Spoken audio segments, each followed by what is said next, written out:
नमस्कार। पिछले वीडियोस में हमने हिंदू धर्म के प्राचीन ग्रंथों पर नेहरू जी के आलेखों पर चर्चा की। नेहरू जी गौतम बुद्ध और उनके उपदेशों के बहुत बड़े प्रशंसक थे।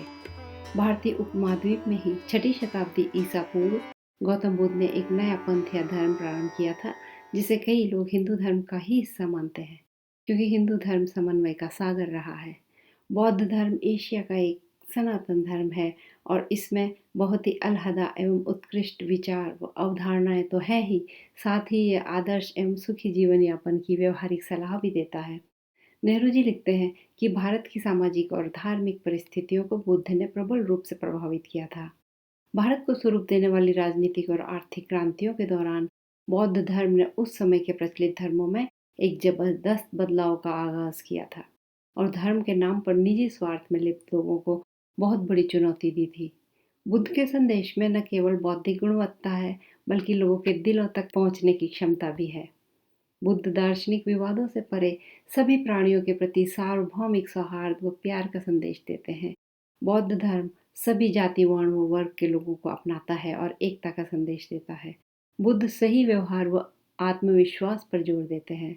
उनके अनुसार स्वयं पर विजय पाना सबसे बड़ी जीत है और किसी भी व्यक्ति की जाति या वर्ग उसके जन्म से नहीं, आचरण से निर्धारित होती है।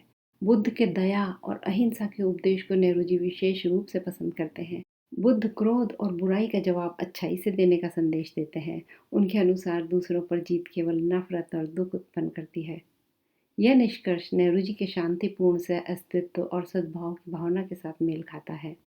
परंपरागत धर्म ईश्वरीय शक्ति, परलोक और उसके डर पर आधारित है। इसके विपरीत बुद्ध धर्म के उपदेश विवेक, तर्क और व्यक्तिगत अनुभव पर आधारित है।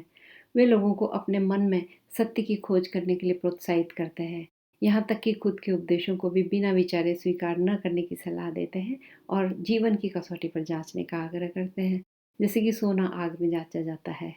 बुद्ध के अनुसार सत्य से अनभिज्ञता ही दुखों का कारण है। वे कर्म के सिद्धांतों में विश्वास रखते हैं, जहां हर स्थिति पहले से मौजूद परिस्थितियों से निर्धारित होती है। वे कहते हैं कि सद्गुण के साथ सुख और बुरे कर्मों के साथ पीड़ा स्वाभाविक रूप से जुड़े हुए हैं। बुद्ध आध्यात्म से संबंधित विषयों को, जैसे कि ईश्वर और आत्मा के अस्तित्व को, न तो स्वीकार करते हैं और न ही नकारते हैं, बल्कि मानवीय ज्ञान और अनुभव की सीमा में जो कुछ समझा जा सकता है उस पर ध्यान केंद्रित करने को कहते हैं। वे ब्रह्मांड की अंतर्निर्भरता और सापेक्ष प्रकृति पर जोर देते हैं और किसी भी चीज के एकांत अवस्था में यानी आइसोलेशन में होने पर संदेह व्यक्त करते हैं। बुद्ध कहते हैं कि जीवन में सब कुछ अस्थायी और परिवर्तनशील है। वे इस सिद्धांत को नदी के लगातार बहते प्रवाह और आग की लगातार बदलती लौ के उदाहरणों से दर्शाते हैं। बुद्ध के द्वारा नदी और लौ का वर्णन जीवन की क्षणिक प्रकृति और सभी चीजों में परस्पर अंतर्निर्भरता दर्शाता है। नेहरू जी बुद्ध के इस विचार और आधुनिक भौतिकी के सिद्धांतों में समानता रेखांकित करते हैं। आधुनिक भौतिकी में भी वास्तविकता को एक गतिशील और लगातार बदलती ऊर्जा के रूप में माना जाता है। बुद्ध की मनोवैज्ञानिक विश्लेषण पद्धति उनकी मानवीय प्रकृति की गहरी समझ दर्शाती है। बुद्ध के अनुसार मन मस्तिष्क शरीर का ही अभिन्न अंग है और मनुष्य अपनी मानसिक शक्तियों का संकलन होता है। नेहरू जी भी ये मानते हैं कि एक व्यक्ति का जीवन और उसकी पहचान उसके विचारों और कार्यों द्वारा निर्धारित होती है। बुद्ध मध्य मार्ग का उपदेश देते हैं। वे जीवन में आसक्ति और वैराग्य की चरम सीमा से बचने की सलाह देते हैं। बुद्ध के बताए अष्टांगिक मार्ग में सम्यक दृष्टि, सम्यक संकल्प, सम्यक वाणी, सम्यक कर्मांत, सम्यक आजीविका, सम्यक व्यायाम, सम्यक स्मृति और सम्यक समाधि शामिल हैं। यह मार्ग आत्म विकास और संयम पर जोर देता है। यद्यपि नेहरू जी बौद्ध धर्म की कुछ मान्यताओं से पूर्णतः सहमत नहीं थे, फिर भी वे बुद्ध और उनके उपदेशों के प्रति अत्यधिक सम्मान का भाव रखते थे। नेहरू जी को सिद्धार्थ से बुद्ध बनने की कथा काफी प्रेरणादायक लगती है। उन्होंने बुद्ध के जीवन से जुड़े अनेक स्थानों की यात्रा की और बौद्ध धर्म से अपना गहन संबंध स्थापित किया। इन यात्राओं से उन्हें लोगों पर बुद्ध के प्रभाव और उन लोगों की आधुनिक जीवन के प्रति प्रतिक्रियाओं को नजदीक से देखने का अवसर मिला।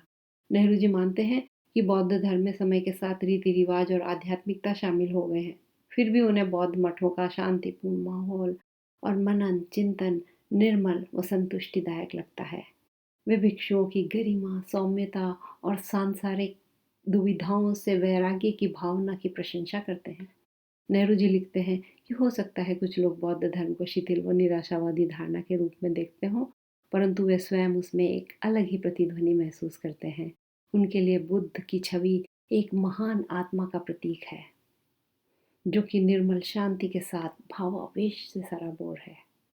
नेहरू जी मानते हैं कि बुद्ध के उपदेश मनुष्य को जीवन के संघर्षों से भागने को नहीं, बल्कि शांति से उनका सामना करने के लिए और व्यक्तिगत विकास और उन्नति के अवसरों को पहचानने के लिए प्रेरित करते हैं।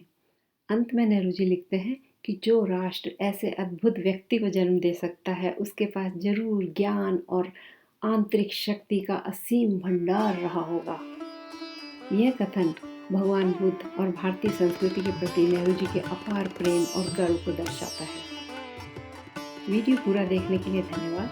अगर आपको नेहरू जी के इस आलेख में कुछ अच्छा लगा या मेरा ये प्रयास पसंद आया तो वीडियो को लाइक और शेयर कीजिए और चैनल को सब्सक्राइब।